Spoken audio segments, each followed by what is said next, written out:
விஜய் வந்தா இதுங்கெல்லாம் கத்தின்னு தான் இருக்கும். எங்க அண்ணன் தமிழ்நாடு நடக்கிற முக்காவாசி பிரச்சனை எல்லாத்துலயுமே இவர் தான் முன்னாடி நிற்கிறார். அவரோட வாய்ஸ் ஃபர்ஸ்ட் வந்தப்ப எப்படி இருந்துச்சு தெரியுமா?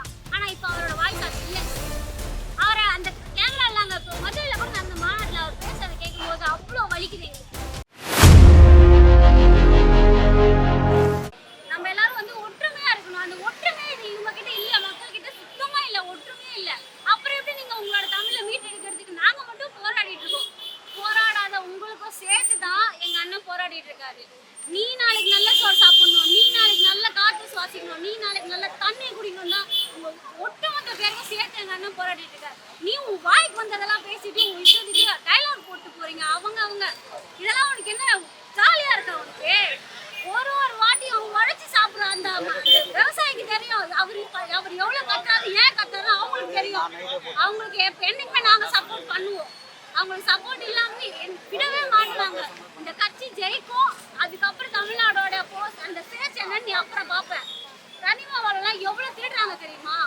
வீட்டுல ஒருவேளை அரிசி ஒரு மூட்டை அரிசி வந்துருது. மாசம் வாங்கி போட்டுக்கிறீங்க, சாப்பிட்டுக்கிறீங்க, சமைச்சு சாப்பிட்டுக்கிறீங்க.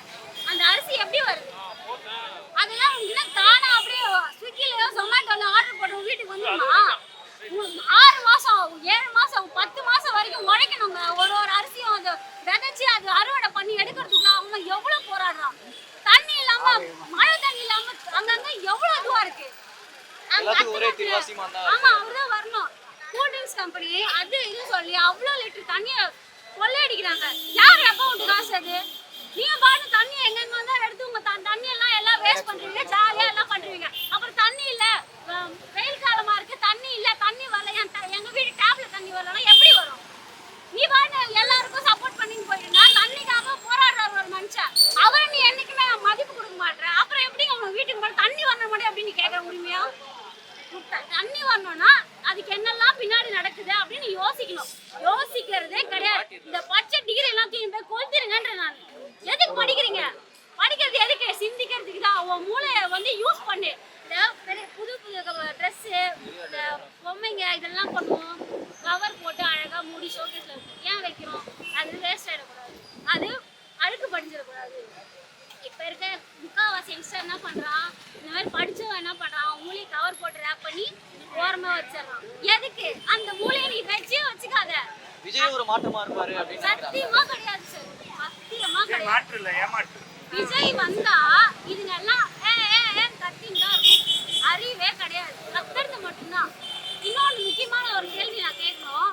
உங்க ஊர்ல உங்க ஏரியால நடக்கிற பிரச்சனைக்கே நீங்க எல்லாம் வாய்ஸ் கொடுப்பீங்கன்னு எனக்கு தெரியல. ஆனா எங்க அண்ணன் தமிழ்நாடு நடக்கிற முக்காவாசி பிரச்சனை எல்லாத்துலயுமே இவர் தான் முன்னாடி நிற்கிறார். இவருக்கு என்ன தலையெழுத்தா?